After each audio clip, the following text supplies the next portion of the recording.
Hey there, everybody. Happy holidays and welcome to this super special extra bonus episode of the Higher Ed Geek Podcast. This will be episode number 171. Since this is really a full, proper episode of the podcast, it is a live recording of a session that I moderated, a panel of wonderful guests talking about graduate student wellness that took place at the Times Higher Education Campus US Live event that took place in November in Los Angeles. It was a really great opportunity for me to be a part of this and be a moderator, something I would like to do more of, just to put that energy out into the universe. But this was such a great conversation. I want to make sure that I got it out here and kind of preserved it for everyone to reference back to and check out and to connect with our panelists. So go check out the description of this episode to connect with all of our guests, and there is one good resource to check out as well that is mentioned in here as well. That can be a great takeaway with some actionable steps for folks that want to better the working conditions for graduate students on their campus. So without further ado, check out this episode 171 on graduate student wellness from the Times Higher Education Campus Live event. Well, thank you everybody for joining us for this panel discussion focused on the graduate student experience and strategies to improve their working conditions, their wellness. So we'll do quick intros and then get into the conversation. So my name is Dustin Ramsdell. I'm the founder and host of the Higher Ed Geek Podcast, here to moderate the discussion with our fine panelists here. So we'll just go down the row if everyone wants to give a brief intro. Hello, my name is Tiffany Miller. I am the Vice President of the National Association of Graduate Professional Students, and I have my MHSA from the University of North Texas, currently attending the University of the People for an MBA. Hi everyone, my name is Gwen Coder. I am a PhD candidate, literally weeks away from being able to use that doctor at the front of my name. I am studying nutritional biology at UC Davis. I spent 5 years as a member of our executive council there in various roles for our Graduate Student Association. I was the president of the UC Graduate and Professional Council for 2 years, the president of NAGPS, as well as the director of social justice concerns the year before that. And somehow during 2020, I also found the time to be on the executive board of our UAW 2865, which is the union that represents TAs, readers, and tutors throughout the University of California system. My name is Kaylin Glover. I did finish my PhD at the University of Kentucky, where I was involved in the graduate student government in a lot of different capacities. Formerly Director of Legislative Affairs for the National Association of Graduate Professional Students, authored a policy brief on graduate student life in response to information we learned from the Hill, co-founded, and specifically in my capacity here, co-founder of a project specifically targeted to get the federal agencies to step in when there are mentorship issues, called FARM, Framework for Accountability in Academic Research and Mentoring. And my name is Rachel Kinzel. I am a PhD candidate in biochemistry and molecular biophysics at Caltech. I am the co-chair of the Caltech Graduate Student Council Advocacy Committee and the founder and co-chair of the Graduate Student Action Network, which is a national coalition of grad leaders and other student advocates, mobilizing students to make change and advance disability justice and equity for gender and racial minorities. So, our focus here, the title of the session kind of says it, it's a reality check. Things in the graduate student space, there's been room for growth and improvement, I think, for a long time. And as with many things, those kind of issues and gaps were laid bare that much more over the past 2 years. So, we'll be focusing on kind of multiple facets of that conversation, mostly focused on kind of the on-ground research experience for master's, PhD students in those populations. So, we'll just cover as much as we can in the time that we have, but and I guess we'll maybe just kind of reverse order, have everyone kind of speak to the next question of why this issue of kind of the ill-defined space between graduate students and staff is so important just from your perspective at this moment. So one unique thing about this moment is what Nature called the Great Resignation. We're seeing a lot of people leave academia, and people are asking, why is that happening? So there's a lot of reasons. There's some financial reasons which others will talk about. But one key issue is that people are, as people leave, they're speaking up more about the conditions that they endured. They're being more open in the wake of the Me Too movement and the George Floyd protests, which raised our awareness of systemic racism and sexism in the Me Too movement as well. People are raising awareness about abuse and discrimination and harassment that was endured, and how abusers are often tenured professors that aren't being held accountable. And then there's also people are speaking up about work-life balance issues and unrealistic expectations, and so folks are questioning whether to enter and stay because you're seeing people speak up about these realities. Yeah, and I would say that it's always been important, and it's just been historically neglected. It's been written off as, this is just how academia works. Researchers are trained in an apprenticeship model, and how I was trained is how I'm going to train, and this is just the way it is. And that leads to very little oversight, very little recourses, no student rights protections on campuses. And then for those who are not necessarily research bound, but are like professional track students, in that case, the universities often treat us as though we are just temporary customers who are willing to pay whatever we're going to need to pay in order to make the money to get the license to, make more money later on. So I don't want to use the phrase cash cow, but apparently at least one of us on board have been told that by university administrators before. Yeah, and so I think I'm very much in agreement with both of the panelists who went before. These are historical issues that are getting more attention. And I think another place where the pandemic really crystallized this was the fact that grad students were so often left out of planning. Many universities, when they received HERF funds, didn't necessarily extend those to graduate students. I can speak to the University of California, and when our first guidance is about who was allowed on campus when, it talked about staff. It said, there were guidance for undergrads, but not so much for graduate students, and we had to stand up and say, hey, what about us? We fulfill certain roles that, are staff-like, but also student-like. And so we exist in this very nebulous space. We are, again, our roles change as we progress throughout a PhD. And there is often a lot of lack of clarity around what role we're functioning in the moment. Are we a TA when our student catches us outside of our lab to ask us a question, even though we're in the middle of running an experiment that maybe is the source of our paycheck because we're a student researcher, but is really part of our dissertation and our role as a student? There's just this, all of these roles that overlap and that we inhabit at the same time, and there wasn't necessarily consideration for the unique situations that graduate students find themselves in, on top of all of the historic abuses and increased attention to what we've been facing. Sorry. Besides the last 2 years with NAGPS, I was also previously the Graduate Student Council President at University of North Texas. I was inducted in October of 2019, and I kind of always laughed because I didn't get to have a normal tenure as a GSC president. I got 2020, and then I got 2021. And what I learned during that time as a master's student, I did not have financial support. I got $1,000 a year, and they said, this is for you, good luck, make it work. I had loans. I was not on anyone's research committee. I was not working for the university outside of my role in the student government. So I was not beholden to anyone. I was beholden to the students and had a little bit of a unique position as a master's student to represent the students and to actually have hard conversations with the faculty and staff that my predecessors who were PhD students couldn't, because there was always the potential for retaliation. And the thing that I learned in that time, those 2 years, was that when I would walk into a student space where there were undergraduate students, they would look at me and go, what are you doing here? You're a staff member. But then I would walk into the staff and the faculty spaces and they would say, what are you doing here? You're a student. And so then I'd go home and look in the mirror and go, what the hell am I? I don't know. I'm not supported, I know that. And that's a feeling that was echoed in my constituents and in my colleagues in my program and without. And the weird thing about it is the segue into not just university life, but in real life too.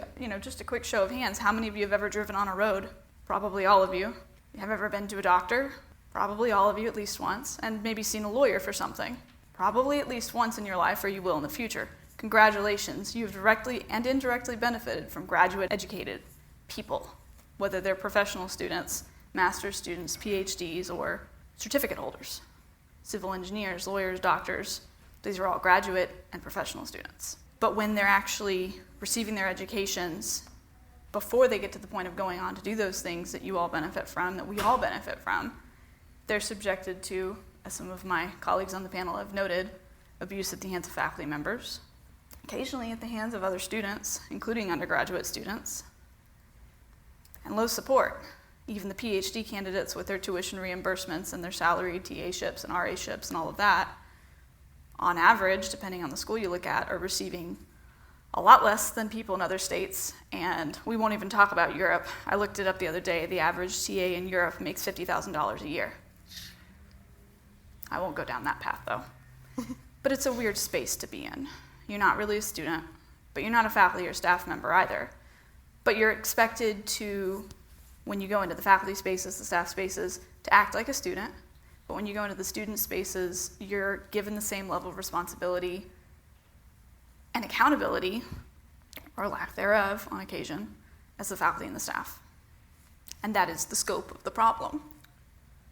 Yeah, and I just want to say, because I know you're a little exasperated as you're getting into your answer, like this is your all's lived through experience, your perspective that you're sharing here, so I just want to thank you very much for being candid about everything, because this is just, again, the reality check. Like, it's not, just the maybe idealized notions of what this is or should be or anything like that. It is this sort of ill-defined space, I think it will be the concept that we keep coming back to, and I think you just set up, Tiffany, so I'll just come back to you, just sort of trying to kind of dig deeper on that ill-defined space, kind of provide more of the tangible pieces of it. We'll go to Kaylin after this, but so if you want to just explore that ill-defined space that seems to be kind of the source of much of the frustration and issues and everything. Yeah. I mean, it's not just, everyone always wants to talk about pay. Everyone always wants to talk about funding. It's not just those things. And having those things at higher levels would certainly help, but it's also the general attitude that is given or projected onto graduate students. And like I think it was Kaylin mentioned earlier, I've literally heard faculty in meetings say, well, when I was in graduate school, this is verbatim quoting someone from my university in one of the science departments. When I was in grad school, I had to have a little baby under my arm and do my experiments at 2 and 3 and 4 in the morning, and nobody took me seriously. And it's not that bad for you. So why are you complaining? This was a conversation a PI had with a graduate student that was sitting in front of me in the GSC office, sobbing their eyes out, asking, what do I do? I'm being expected to work, and this is the ill-defined space, right? Are you a faculty member? Are you a student? Your contract says you only have to work, and you're only supposed to work 20 hours a week. But your PI is sitting in front of you and telling you you have to be there 40 hours a week, 8 to 5, 9 to 6, and if you're not there, there is someone waiting in line behind you that would be all too happy to have your spot. And that was a domestic student. The international students have it worse, because by law, they're not allowed to work more than 20 hours a week, and if it is found out that they are working more than 20 hours a week, even unpaid, they can lose their visa. Am I a faculty member or am I a student? I mean, that's the crux of the issue, in my opinion, and in my experiences with students. It's this expectation that is unattainable, and it's based on an idea that I suffered, therefore you must also suffer. And if you're suffering less than me, then I'm doing good. I'm doing a good job.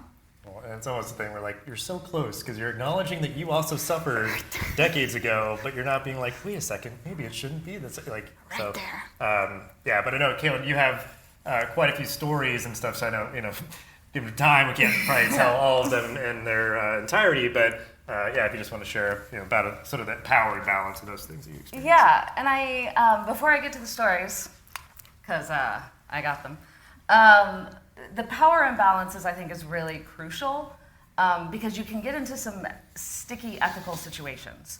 You have faculty who are like, no, you're a colleague, you're a peer, we're going to co-author together, we're going to do our research together, you call me by my first name, I get to know your spouse, your partner, Our kids might go to the same daycare. You know, we have this dynamic, social, casual relationship. And then you also sit in my class and I give you a grade. And then I sit on your dissertation committee and that thing that you shared with me in private might come out. That's an ethical problem. That is inappropriate as a dynamic in this scenario. And yet that's what we have to live in. And often when you have these kinds of relationships, you have an HR department that can step in, or you have student rights that list what is or is not appropriate. Graduate students are often excluded from either of those. HR will say you're not technically considered an employee through our departments, and so there's nothing that we can do to help. And student rights, depending on whether or not the university has thought to bother, will or will not include anything. As a result, you have this lack of boundaries that allow for behaviors to bleed over.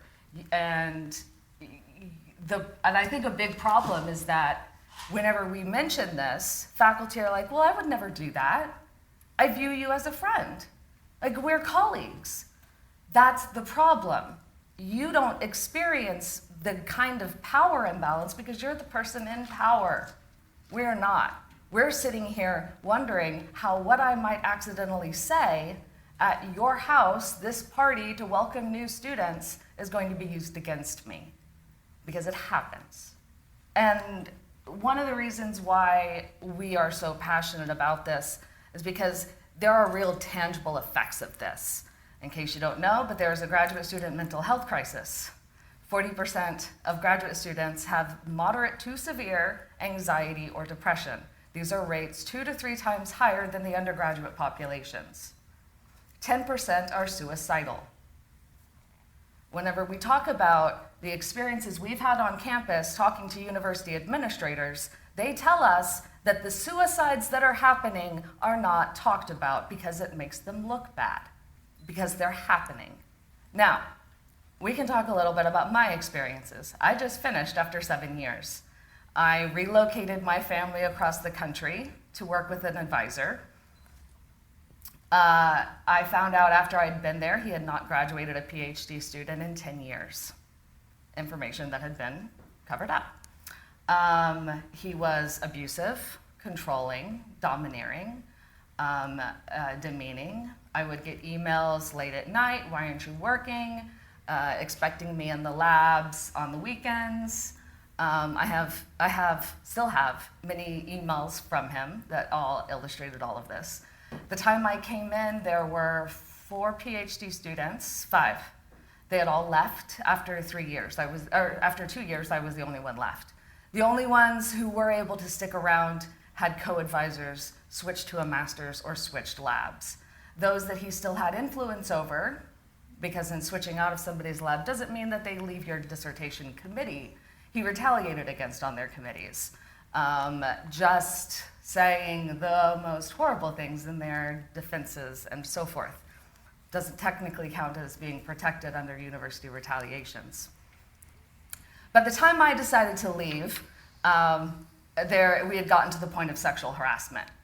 And I knew that I could actually get out at that point because I had moved across the country with my son to be in this person's lab. And where else would I go? Because he was also the only faculty member who could have supported my research. And so I was in a very precarious situation. Luckily, I was able to find somebody to support me, which we'll get there. Eventually went to Title IX. They conducted their investigation. They said that no one should ever have to be in the kind of environment I was in, but it wasn't enough sex-based discrimination for it to count as a Title IX violation, because if you want to get into the policy aspects, DeVos was in charge at the time. So luckily I was able to get in somebody else's lab, and I was able to get out of his.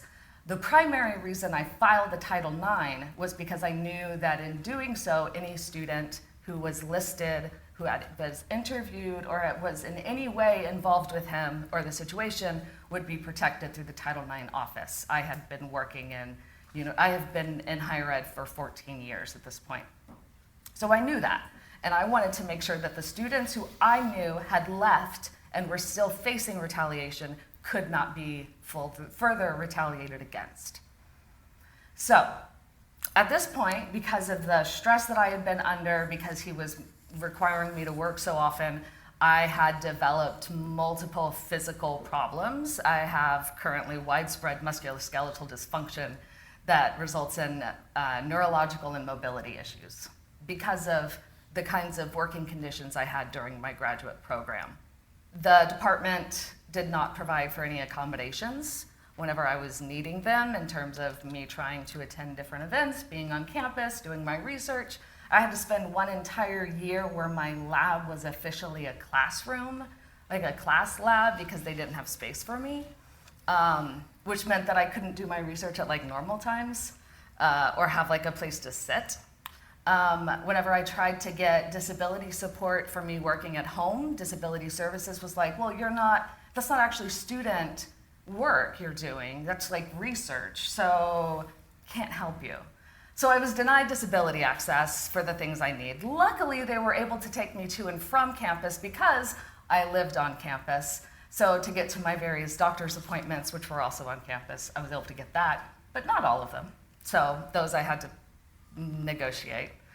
So my new advisor was willing to take me on, but he never read any of my work until 1 week before I had to turn in my dissertation to my committee. Thus got no feedback on it. My committee all had to change, so this gets into some of those, what is going on with like official people serving on a dissertation committee. Exams are like protected under students, there are requirements. Not always the case for dissertations. My entire dissertation committee had to change after my proposal, and I was already doing research, due to their own changes at the university. As a result, I had several of them who did not know what my research was on, thought I knew different content, so I had to stick around an extra year and a half to learn that content. So that was fun. Whenever I told other graduate students in my department that this was a thing that is currently happening, my department chair in DGS retaliated against me and started a smear campaign. That was fun.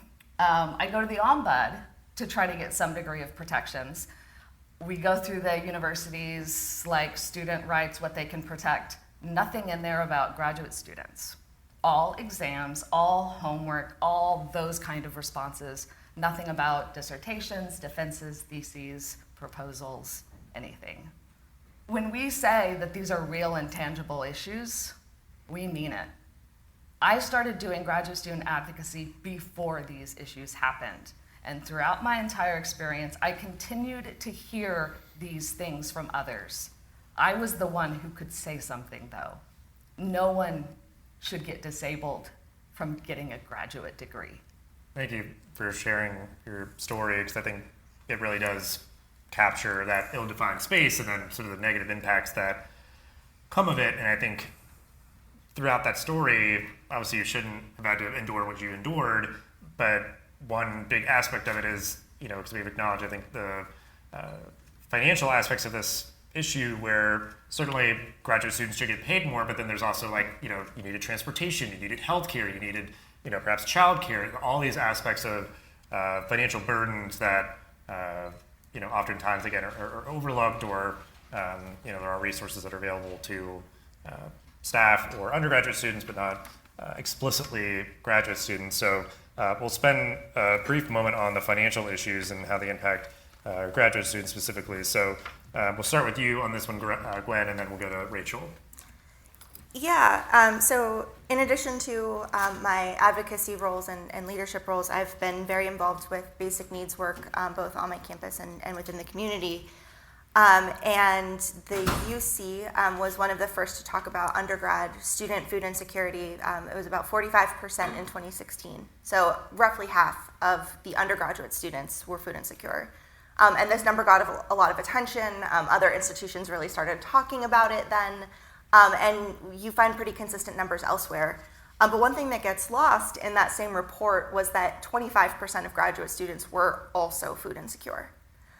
And that isn't, no, it's not as bad as undergrads, but it is still almost twice the general population.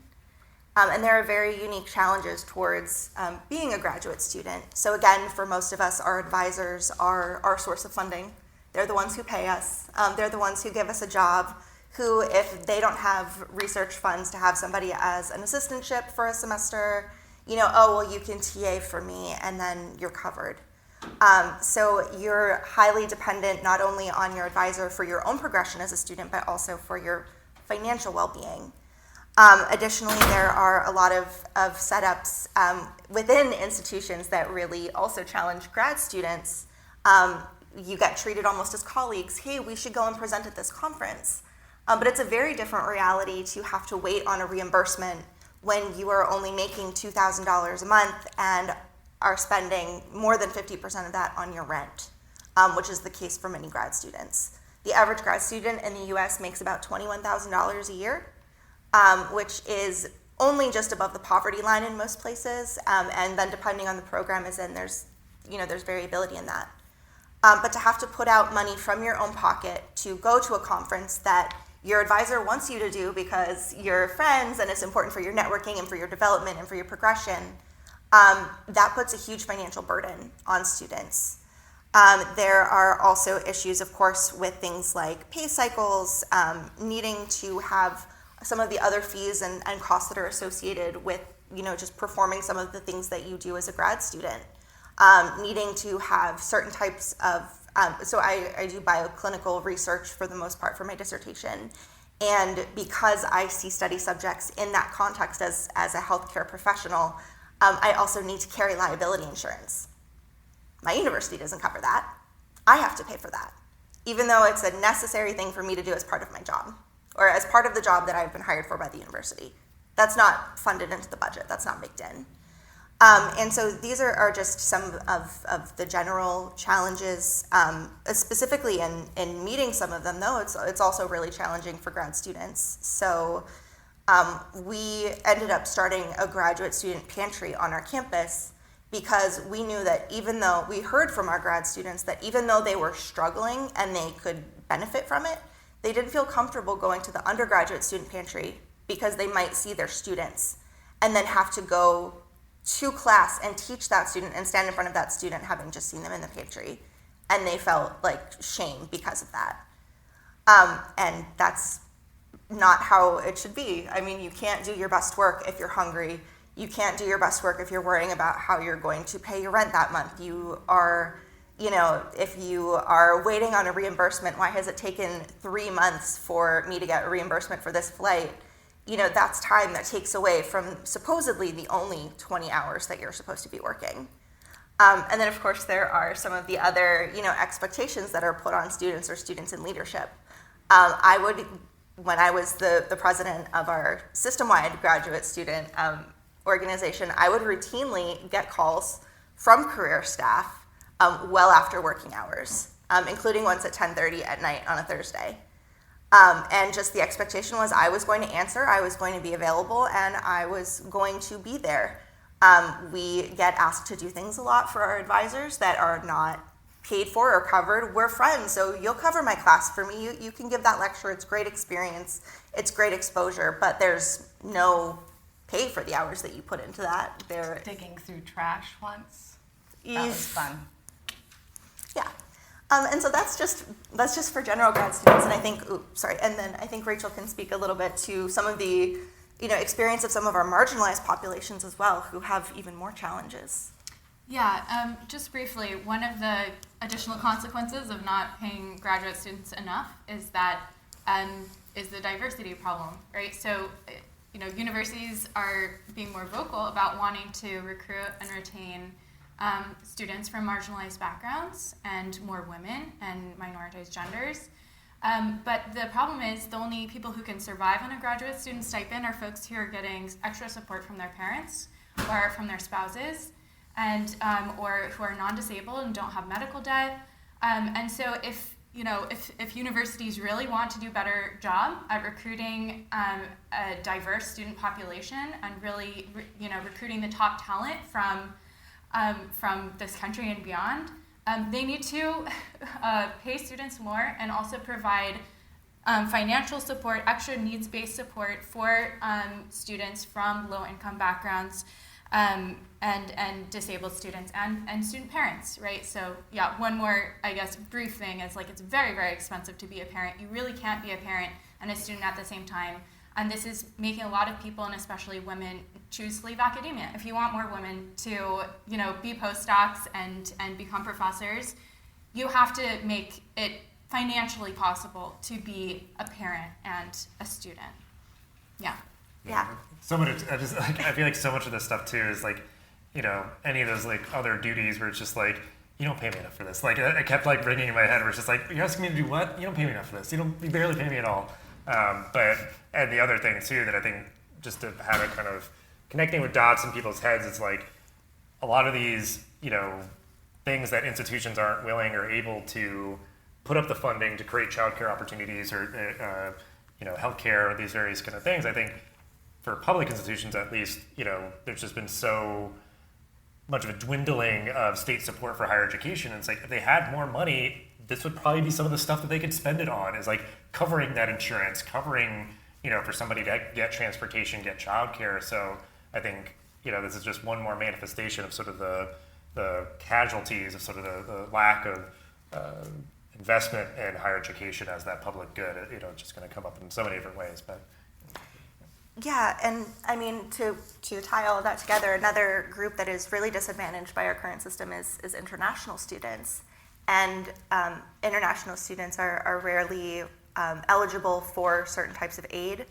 Their visa is really dependent on their student status, and so, if they do find themselves in a poor advising situation, it's even more difficult for them to switch and make a change because they, are dependent on remaining a student to stay in the country because of the way their visa systems work.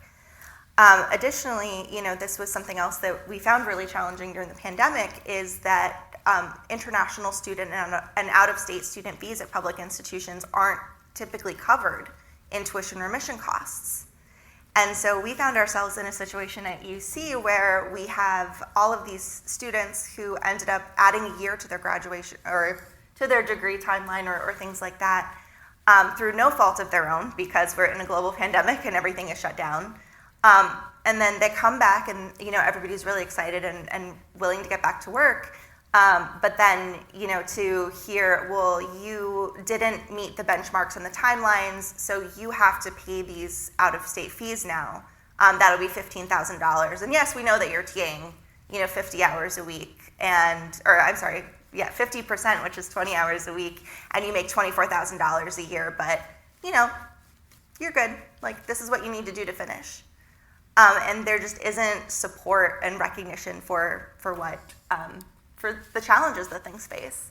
And I know that Tiffany said this and Kaylin said this as well, that there's this idea that people are just in line to take positions that PhD student has. And in many fields, that's just not necessarily true. There might be a lot of applicants, but when we're talking about PhD students and master's students and professional students, we're talking about people with really highly specialized skill sets in many ways, that there are probably only a few people in the world who have the technical expertise to do some of these things.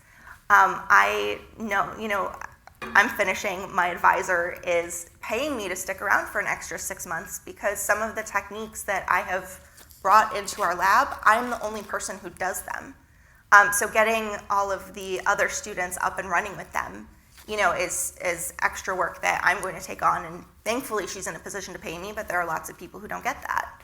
So this idea that, we're replaceable, or that, some of the xenophobic comments that international students have to deal with, like, oh, you're taking a spot from an American student, that's just not true, and we really need to value this population more and support them more because they deserve it, and they're, doing very important work that they're very well qualified for. So that's another soapbox that I've been. Well, I think that's... We have several. It's sort of the vibe for this reality check. But yeah, and I think something else that just makes me think of too, that it's probably very interconnected with this issue, since like graduate students often are, teaching classes and all that kind of stuff is adjunct instructors, and just across the board how much institutions rely on this labor and essentially kind of a race to the bottom in terms of just sort of like, how little can we pay as many people as possible to do all the teaching and, this or that of the institution. And I think, certainly thanks to the work that you all are doing, and others, I think finally kind of there being a bit of a reckoning for this. And I think you all also have a good perspective on, trying to take kind of the optimistic point of view on this of kind of strategies that can be implemented to improve, this kind of issue here. So I think we'll just go down from Tiffany down through the rest of the panel here of specific strategies that institutions can implement to create these healthier working environments, to address this ill-defined space problem. One of the things that I did enjoy during my time at UNT was the level of involvement I was allotted on, faculty search committees.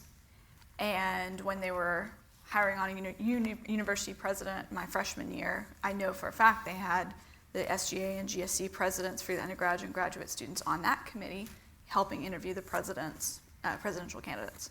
So one of the things I've always advocated for is, within reason, include students on these important committees in these meetings. If you're going to have a meeting about students or about something that's going to impact students, it kind of makes sense to have a student there, and not just so you can say, well, we had a student in the room, so sorry y'all didn't like the results of XYZ, but we did have a student representative there. If you're doing it to have them there so that you can have a witness to a decision you made, that's not it. That ain't it. That's not the vibe. You need to have them there, include them, and listen to them. Point blank, end of story.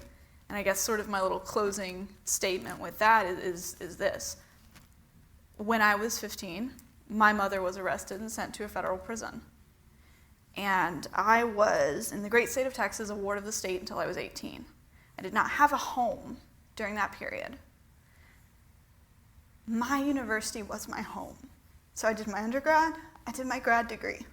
I know it's tough on the faculty, staff, and administrator side to hear someone poke holes in the things that you're doing, because on that end, you're seeing all the good things you're doing. And you're going, but I'm trying so hard and I'm working and I'm putting an effort and investing to try to make things better for students. All you're doing is complaining. It's not it. For me and a lot of the students at my university, if I came home today and my door was ajar, and my windows were broken, and there were shingles missing from the roof, I would do something to fix it.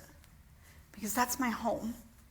And I take pride in my home, and I want it to be in the best possible condition because of the good parts, because of the crown molding and the lovely wood floors. You get the analogy. So when you hear people like us that are putting themselves out there, or students that are putting themselves out there in front of you and saying, you need to do better, it's because they care. So that is my advice. Invite them into the space. The pertinent negative in the medical field, I'm a healthcare administrator, is the thing that isn't happening, and there's a reason why. If you're going into these spaces in these meetings and there's not students there, there's a reason why. You need to get them in there.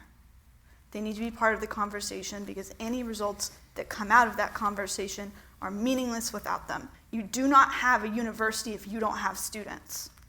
Sorry. Yeah. No, that's okay. I didn't cry this time. We got close, but it didn't happen. No, yeah, I agree with you completely. We raise these things. My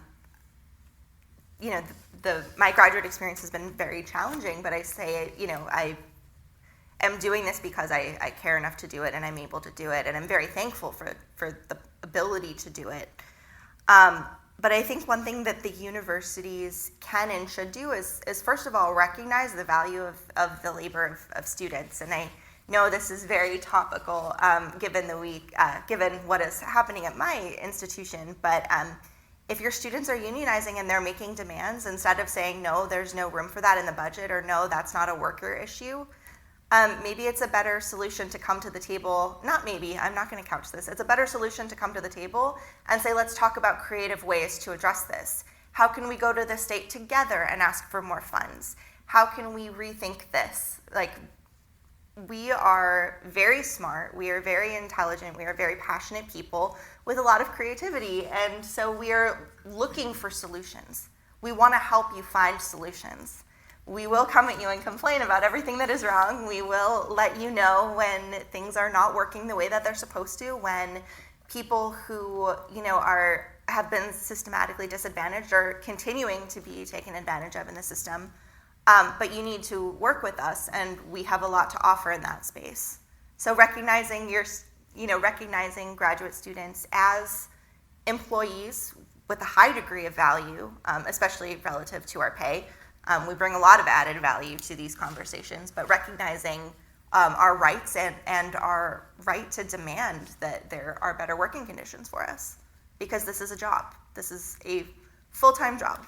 I mentioned that one of the projects I helped found was FARM, Framework for Accountability in Academic Research and Mentoring. One of the publications we have is a one-pager on immediate needs at research institutions. There are 3 things on that list, all of which we have identified as being relatively easy to implement, or a semester or less, and at low cost. They are: advisor flexibility inherent to your program's structure.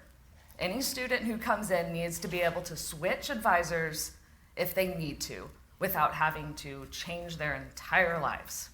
Okay, that needs to be a genuine practical ability. Number 2, mentorship approval process external to professorship.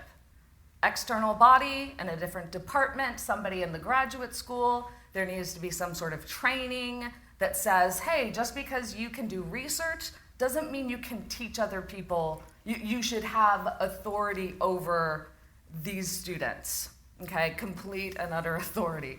That means training in things like management, conflict resolution, diversity, equity, inclusion, and belonging. Veto power. Somebody needs to be able to come in and say, that person has not been following university metrics, they haven't attended this training. For the next 6 months, their students need to be under someone else. Something like that. The third one is the adoption of mutually agreed upon, mutually developed, and academically binding mentorship agreements. Things that are unique to each student-advisor relationship. When they come in, they work out, okay, these are the things that I, as your advisor, can provide you. These are things you, as my research trainee, are going to do in the lab. I'm not going to email you after this time, or don't expect to get this within this time. And that can be updated regularly. And violations can fill in gaps where there's student rights violations and so forth. But those 3 things can be implemented relatively quickly and can dramatically improve the conditions of your students on campus. I want to add some suggestions for how universities can improve the diversity of their programs and recruit and retain more students from minoritized backgrounds and historically underrepresented groups. As I mentioned before, there have to be financial systems in place to support students to succeed who don't have extra financial support from their parents or from a spouse. So that means need-based extra stipends for low-income or disabled students, and childcare subsidies, and reasonable parental leave policies for student parents. In addition to that, one of the big reasons that women and racial minorities are not graduating or are going from their postdoc to industry is because of systemic sexism and racism. And so there has to be a system of accountability put into place, like third-party groups to investigate tenured professors and hold them accountable. Title IX isn't cutting it. Most of my women grad student friends have filed complaints with Title IX that have not gone anywhere for harassment and discrimination, including myself. This is something that almost all graduate student women face. And you're going to keep losing women and you're going to keep losing racial minorities unless you start holding people accountable. So we are coming up on time, but we wanted to have one final question that I put to the panel. One final thought, call to action, takeaway, if you want to just be super short, concise, clear to the point. Any final thoughts from our panelists here as we conclude the panel? Start with you, Tiffany, and go down. You've all shared such incredible thoughts already, but just wanted to make sure to leave that window open as we wrap up here. I can't say it better than the anecdote of listen to listen, not just to hear, not just to respond. Yeah.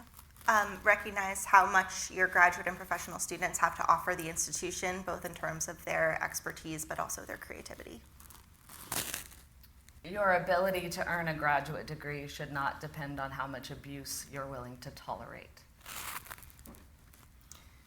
And I think you all covered it. I agree. I think accountability, including graduate students in the process, and not looking at this as some sort of like hazing. I think so many things are like that in society, and we can all play a part in breaking that cycle. And again, I appreciate you all for sharing your stories, taking time to talk about everything, and the hard work that you all do every day to advocate for graduate students. And thanks to everybody for hanging out and being a part of our session here.